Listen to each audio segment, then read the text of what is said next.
Welcome to the deep dive. Today, we are really getting into the weeds, taking an extensive look at the anatomy of stealth, patience, and frankly, some of the most sophisticated cyber operations we've ever seen from a nation state actor.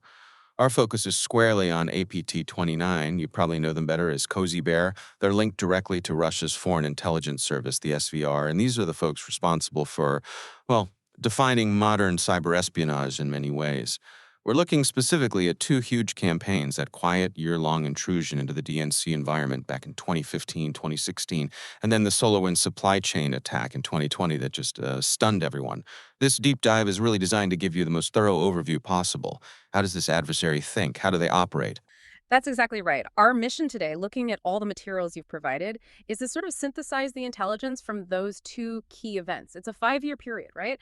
And you see intense evolution in their methods. We really need to understand how this specific actor, the strategic intelligence actor, operates. How have they adapted, going from pretty low-tech phishing attempts to these incredibly complex supply chain injections? And crucially, what are the systemic weaknesses they're deliberately exploiting across government, across the private sector? When you look at the DNC hack and SolarWinds side by side, we're not just listing off technical details. We're looking for that common thread in their tradecraft.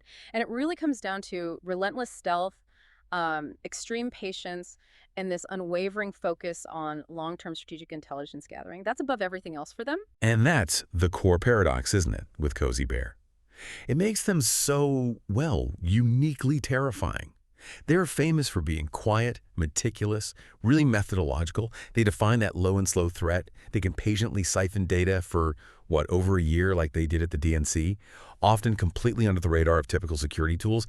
And yet, the successful execution of that quiet, deep espionage mission, it ultimately led to massive public disruption, huge global political consequences. I mean, the DNC leaks had a profound impact on a U.S. presidential election, and the SolarWinds fallout hit global supply chains, high-value government networks, really across the world. So this duality, the quietest spy causing the loudest strategic impact, that's the lens we need to use here. Let's try and unpack this approach. Maybe start with, who exactly is this adversary? Okay, so first things first, let's nail down the identity and context. APT29 is attributed with high confidence, and high confidence in the intel world means multiple corroborating sources of evidence to Russia's Foreign Intelligence Service, the SVR.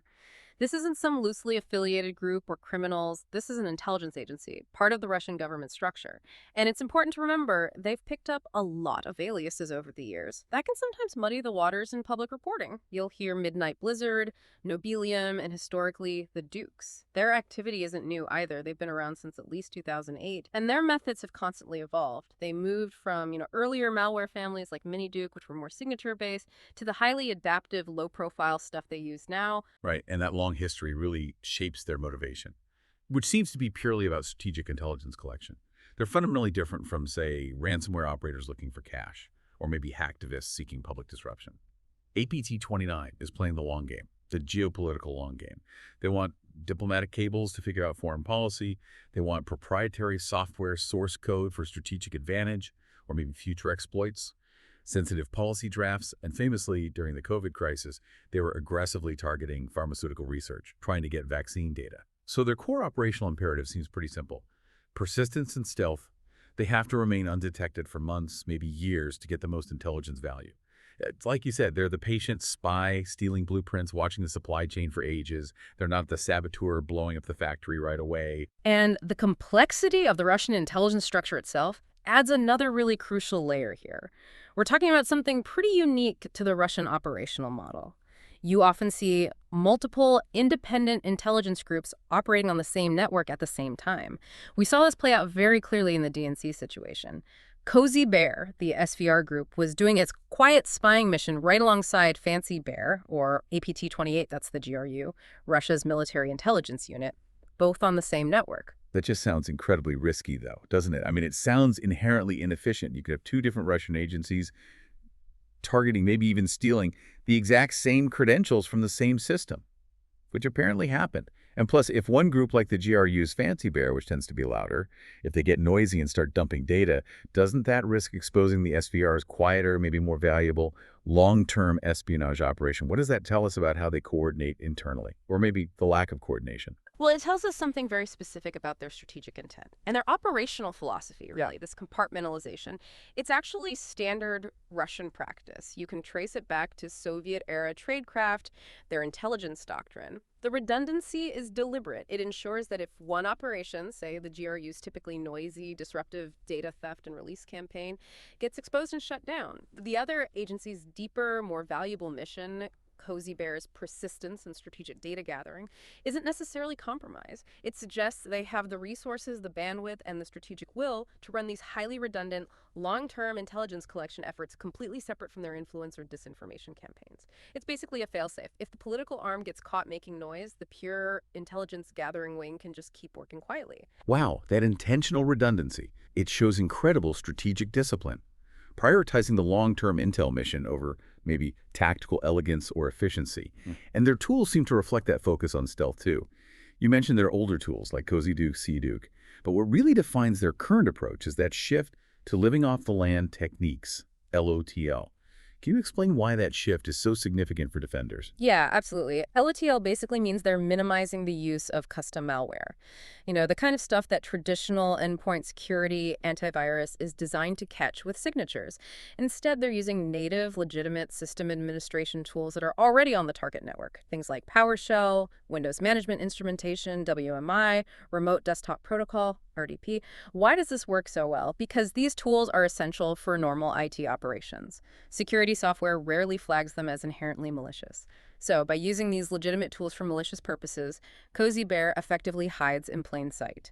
Their activity blends in with normal system maintenance or admin work, and it leaves very little unique forensic evidence behind. They're essentially turning the defender's own tools, their own infrastructure, against them. Precisely. And their adaptation is continuous. It's rapid. We've seen them move from, customized spear phishing back in 2014 to pulling off massive global supply chain attacks like SolarWinds in 2020.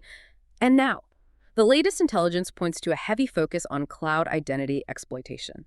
They're abusing services like Azure Active Directory, compromising applications through protocols like Oath. Why? Because as organizations move to the cloud, that's where the data is, so the attacker has to follow the data, which means compromising the identities that control access to that data. Traditional perimeter security is becoming less relevant, and they're exploiting the fact that many organizations haven't fully secured their cloud identity management yet. Okay, let's zero in on that DNC case now, because the contrast here is just staggering.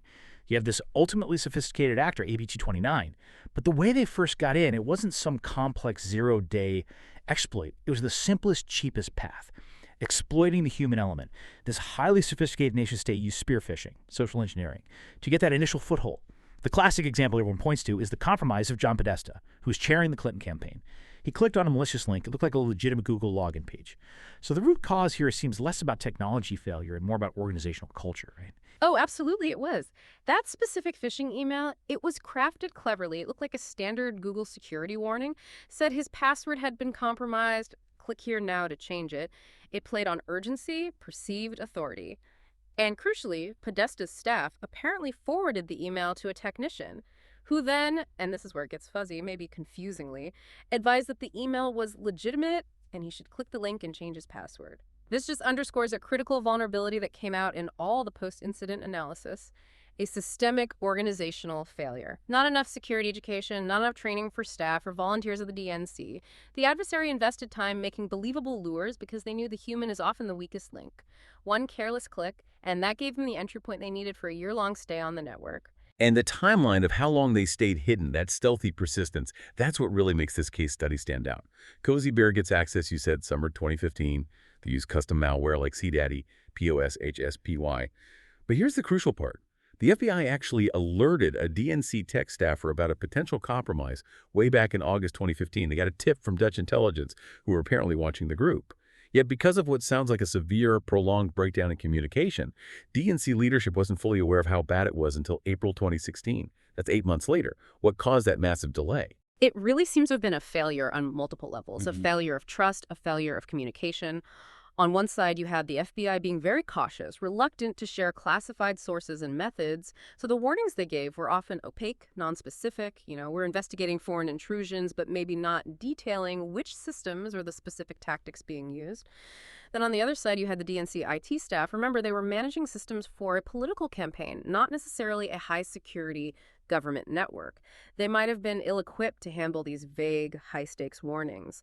Reports suggest they were using fairly basic tools like Windows Defender, which has completely missed these advanced implants. So that incredibly long duration, over a year of basically uninterrupted access, it just proves definitively that perimeter defense's basic antivirus. They completely failed to detect a patient adversary moving low and slow enough to avoid setting off any volume-based alarms. And making things even worse were these profound systemic network failures.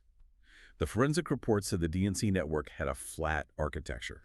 It was grossly undersecured. Could you explain what flat network means here and why it was so disastrous? Sure. A flat network essentially means there's very little internal segmentation. So once an attacker gets that initial foothold, like that one compromised account, they can move laterally sideways across the entire organization very easily. Because most systems internally just trust each other by default. There weren't effective internal firewalls or logical barriers stopping that compromised account, Podesta's in this case, from reaching high-value servers, email archives, you name it. And the most damning evidence of this failure, as we touched on earlier, is that both Cozy Bear and Fancy Bear, operating independently, managed to steal the exact same credentials from the exact same systems. They had access to the same stuff. That just screams catastrophic failure in network segmentation and managing user privileges. One single compromised account obtained via phishing effectively gave two separate nation-state actors keys to the kingdom because there were no internal walls to stop them once they were inside. So Cozy Bear's job, once they were in, was that quiet, low-volume data theft, emails, chats, opposition research. Pure espionage, right? Intended to inform Russian strategy. That was their mission. The strategic damage, the public explosion, that came later, from the politically motivated publication of that stolen data, through channels like Decipher 2.0 and WikiLeaks starting July 2016. And that action, the leaking, it fundamentally blurred the line between the espionage work done by Cozy Bear and the information warfare, the tactical exposure likely orchestrated by Fancy Bear. They turned an intelligence collection mission into a massive influence operation. In this weaponization, the strategic use of the stolen data leads us straight into some really fascinating and frankly deeply troubling legal gray areas that emerged afterwards. After the intrusion became public, the DNC filed this comprehensive racketeering lawsuit. They sued the Russian Federation, WikiLeaks, various individuals allegedly involved in disseminating the information. But the case was ultimately dismissed, and the court rulings here were pivotal. They have major implications for how we think about accountability in cyber conflict today. Okay, let's dig into those rulings. Why was the Russian Federation itself protected, even though they were identified as the, quote, primary wrongdoer? Yeah, the protection came down to a specific U.S. law, the Foreign Sovereign Immunities Act, or FSIA. Basically, this act usually grants foreign countries immunity from being sued in U.S. courts. There are some exceptions, but the judge ruled that the hacking described didn't fit neatly into those exceptions, like commercial activity or direct physical torts happening in the U.S. So crucially, even though the court acknowledged Russia was the main actor behind the intrusion, the existing legal framework shielded the Russian Federation from civil liability in this specific U.S. lawsuit. This effectively creates a kind of legal cover for nation-states to conduct pure espionage against U.S. targets without necessarily fearing immediate financial penalties through civil court action here. And that protection also extended to WikiLeaks, the publisher of the stolen material. It did, yes. The court determined that when WikiLeaks posted the documents, they were acting essentially like a traditional news publisher. Therefore, the First Amendment freedom of the press protected them. The content, the stolen emails and documents, was deemed to be of highest public concern because it was sensitive political information related to an election, even though it was obtained illegally. The judge reasoned that penalizing the publisher for publishing truthful information of public interest, regardless of how it was obtained, would infringe on press freedoms. Wow. So what does this legal analysis really mean for the future? For actors like Cozy Bear planning information warfare campaigns, it sounds like the ruling basically carved out this huge legal gap. A foreign government can use strategically stolen material to influence domestic elections or policy here, and the entities that publish that weaponized intelligence can potentially be shielded by the First Amendment. It almost institutionalizes the effectiveness of that compartmentalization we talked about. One group steals quietly, another group ensures the political damage happens loudly, and the whole chain might remain legally insulated from civil consequences in U.S. courts. That's a very sharp analysis. It really forces us to confront the fact that in this digital age, our current mechanisms for accountability, especially for cyber-enabled information warfare, are just not sufficient. There's a profound disconnect between the reality of how nation-states are operating in cyberspace and our existing legal frameworks. Cozy Bear certainly learned a valuable lesson. The reward for deep, patient espionage, especially when paired with a subsequent influence operation, could be massive strategic impact with potentially near-zero legal blowback, at least in civil court. Right. That apparent legal immunity, combined with the sheer success of the DNC operation, seemed to have paved the way for APT29's next major evolution. If we jump forward just 4 years to 2020, we get the SolarWinds attack, technically known as SUB-RZT or Solorget. This marked a devastating pivot. They went from exploiting trust within a single organization like the DNC's human firewall to exploiting global system trust through software distribution channels. The scale is just monumental. But interestingly, the motivation seems to have remained the same, purely strategic espionage. It absolutely was a seismic shift in their tradecraft. I mean, instead of hacking organizations one by one, which is time-consuming, APT29 targeted the mechanism used to update thousands of organizations all at once. They injected malicious code directly into updates for SolarWinds Orion IT monitoring software. This happened between March and June 2020. Now, while the tainted update potentially affected up to 18,000 SolarWinds customers worldwide, Cozy Bear showed incredible operational discipline again. They didn't try to exploit everyone. They only conducted deep, hands-on keyboard intrusions against about 100 specific high-value targets. And these included core U.S. government agencies, Treasury, Homeland Security, State Department, and major tech firms like Microsoft. Their goal was consistent: strategic espionage, stealing counterintelligence data, getting sensitive info on COVID-19 responses, policy planning, that kind of thing. The level of strategic preparation involved here is just astonishing. It really speaks to that extreme patience we keep highlighting as their defining feature. Sources suggest the planning for this started way back, maybe early 2019. Initial reconnaissance, possibly through a compromised VPN account on SolarWinds' own network. But let's focus on the timeline. On September 12, 2019, they did something really interesting. They inserted a piece of proof-of-concept test code into the Orion build environment. Very specific. This code was apparently inert, harmless. What was the point of that initial test? Yeah, that test code was pure operational security, or OPSAC. It was designed to verify one critical thing. Could they inject code into SolarWinds' build pipeline without triggering any internal alerts, any automated integrity checks? Once that test proved successful, they confirmed they could manipulate the build process silently. They then took a strategic 5-month hiatus, just went dark. That long pause was almost certainly a deliberate evasion tactic. Yeah. Let the initial access indicators go cold, avoid detection, maybe give them time to meticulously refine the final weaponized payload. They were making sure they understood the development process inside out before deploying the real thing. Only then, in February 2020, did they implant the actual Sunburst backdoor. And this backdoor was a masterpiece of complexity in itself. About 3,500 lines of highly obfuscated encrypted code. Crucially, it is designed to mimic legitimate Orion network traffic, making it incredibly difficult for network monitoring tools to distinguish it from normal system behavior. That level of meticulous planning, that patience, waiting half a year between a successful test and the actual implantation, it just confirms the SVR's long-term strategic commitment. Okay, but how did they technically compromise the build environment itself? This is where the supply chain attack mechanics get really deep. Right. The technical execution was all about undermining trust in the software development lifecycle. The attackers infiltrated SolarWinds' internal development pipeline, what's often called the build environment. They managed to inject the Sunburst malware code into the Orion source code before the legitimate digital signing process happened. That was the absolute critical step. When SolarWinds' automated system digitally signed the software update package as genuine, it unknowingly signed the malicious code right along with it. This allowed the malware to be distributed via software updates that were cryptographically trusted by every single victim system. The systems saw a valid signature from SolarWinds and just installed it. Okay, so once that backdoor was inside those high-value targets, what were their main tactics? Their TTPs. We should probably detail some of the IMIRI ATMCK framework points here for clarity. Yes, looking at the post-compromise activity is crucial for understanding their stealth. Obviously, their initial access was T1195.002, compromised software supply chain. That's how they got in. Once the Sunburst backdoor executed on a victim network, they focused heavily on bypassing security controls and gaining deeper access.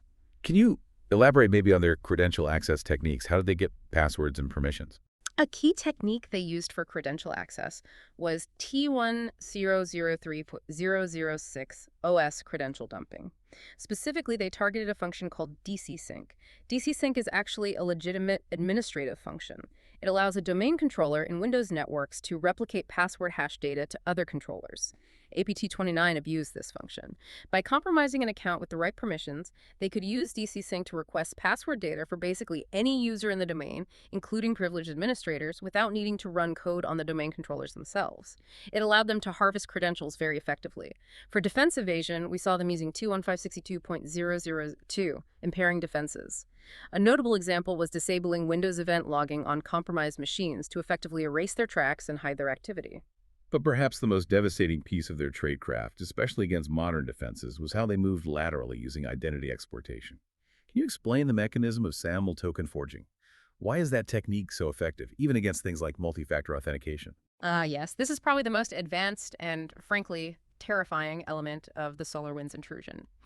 They used a technique often called golden SAML, which is essentially SAML token forging. So security assertion markup language SAML tokens are used for identity federation. Think about logging into cloud services like Microsoft 365 or Azure using your corporate credentials. SAML tokens are often involved. They're digitally signed claims that assert who you are. What APT29 did was steal the victim organization's crucial signing key. This is a cryptographic certificate used by the organization's Active Directory Federation Services, or ADFS, server, the server that issues these tokens.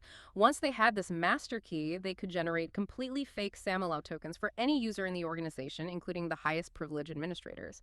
And because these fake tokens were signed with the organization's real trusted key, systems and cloud services just accepted them as valid. And here's the key takeaway for MFA. Because the attacker is essentially bypassing the normal login process entirely by injecting a pre-authenticated, trusted token, traditional multi-factor authentication, which typically protects the login screen itself, is completely rendered useless. It doesn't even come into play. It's a fundamental attack on the identity architecture. It's just hard to reconcile that level of extraordinary technical sophistication forging SAML tokens with some of the really basic security flaws that reportedly helped them get into SolarWinds in the first place.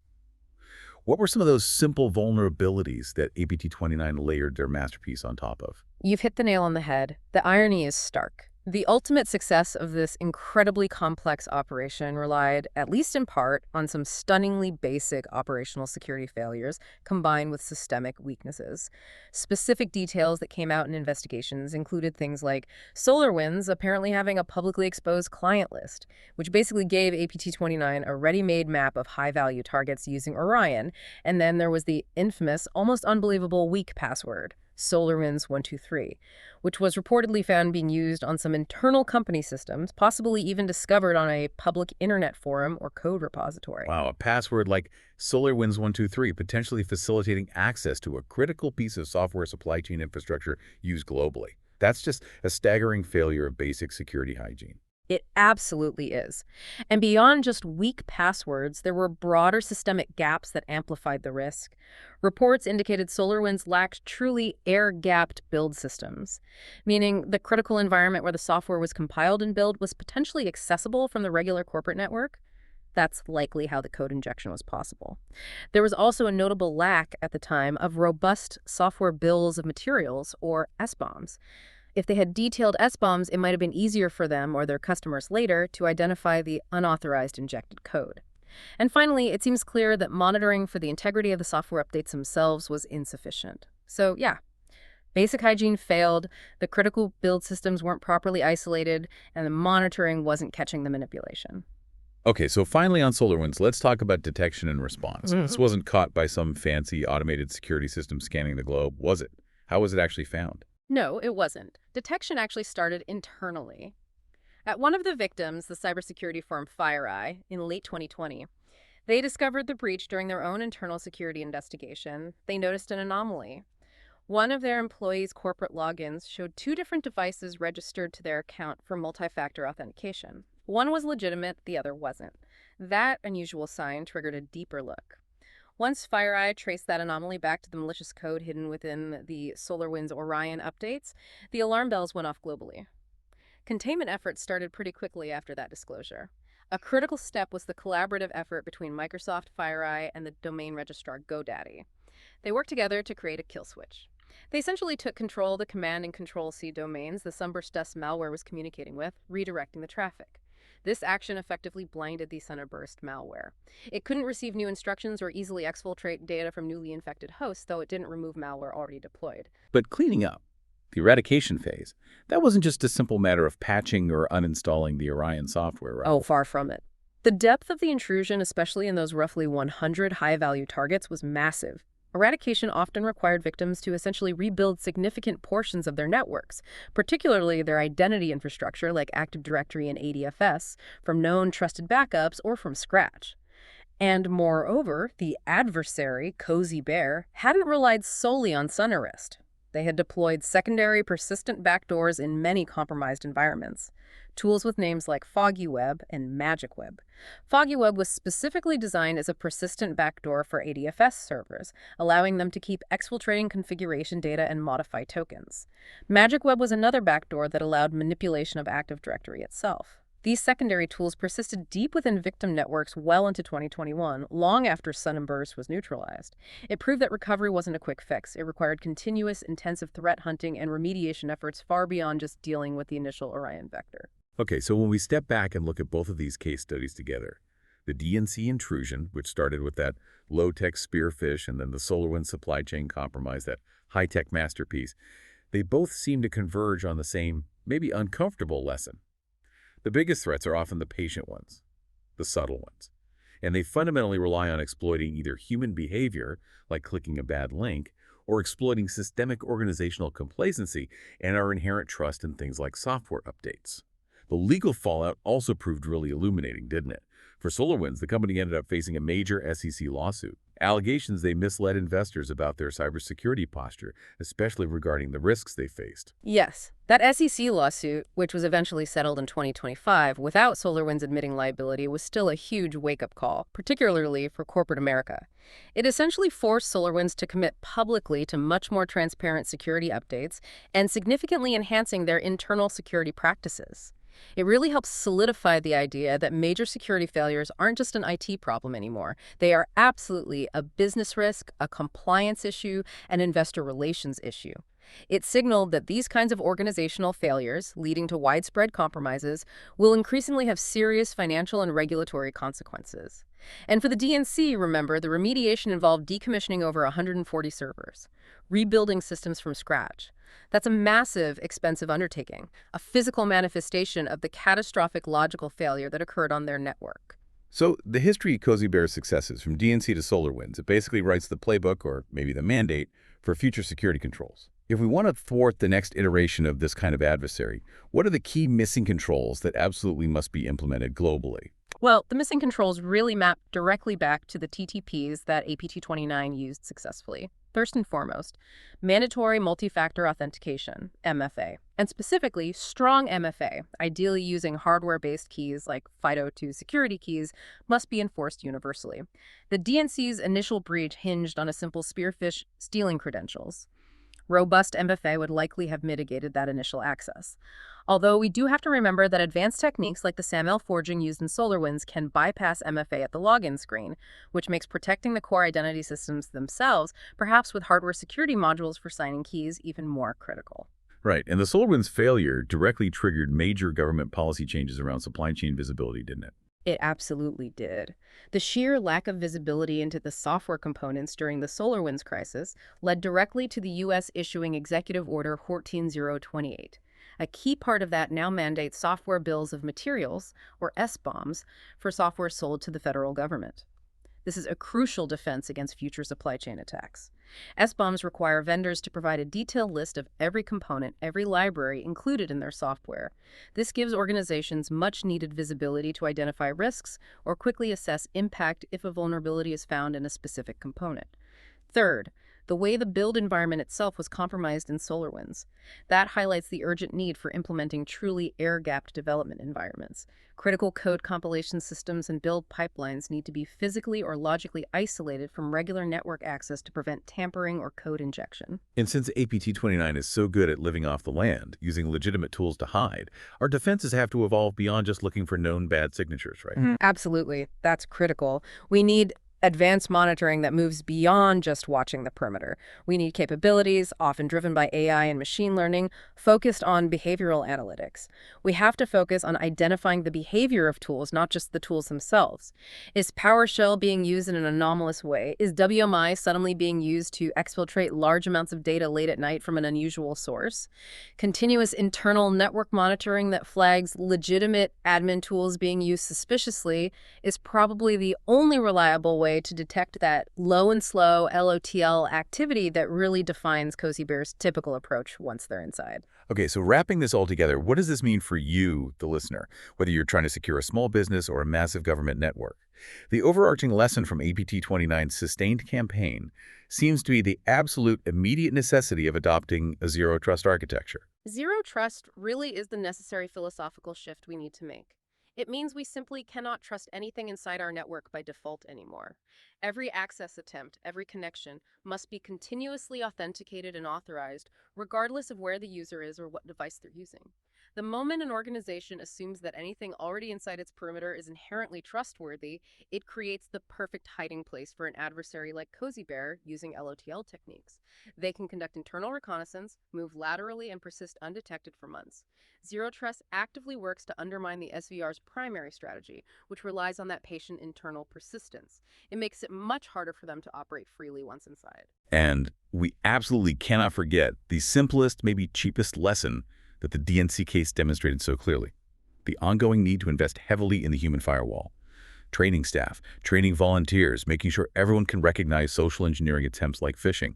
It remains probably the most cost-effective way to block that initial access vector.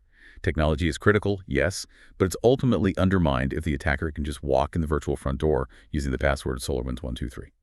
So to summarize the long view here on this adversary, Cozy Bear has shown us a very clear evolutionary path. They transitioned effectively from exploiting relatively simple human error and organizational silos, like we saw at the DNC back in 2015, to exploiting global system trust and the inherent complexity of modern software supply chains with SolarWinds in 2020. Their tradecraft is defined by this potent combination: extreme patience, strategic operational compartmentalization, working alongside but separate from other Russian intelligence groups, and constant rapid adaptation to target the newest, least secured attack surface, which right now appears to be cloud identity. All right, and to wrap up, here's a final provocative thought for you to maybe mull over. While the entire industry, governments included, focuses heavily on retrofitting our defenses based on the lessons from the DNC and the Sunburst breaches, we're mandating SBOMs, we're trying to implement Zero Trust, Cozy Bear's mission never stops. They keep adapting. Recent sources, even into 2024 and 2025, note their persistence in campaigns against major targets like Microsoft, like TeamViewer. And the focus seems to be increasingly on advanced cloud identity exploitation, abusing things like oath application permissions. So given how quickly nation-state threats pivot to the next weakest point, the question is, are our current mandated controls, things like SBOMs and Zero Trust, already fighting yesterday's war? Is Cozy Bear's next generation of cloud authentication and identity attacks already finding ways to bypass the very Zero Trust implementations we've just struggled to put in place? That's the ongoing challenge, isn't it? Defending against an adversary that has proven time and again can wait 5 years, if necessary, for the perfect opportunity to strike where we least expect it.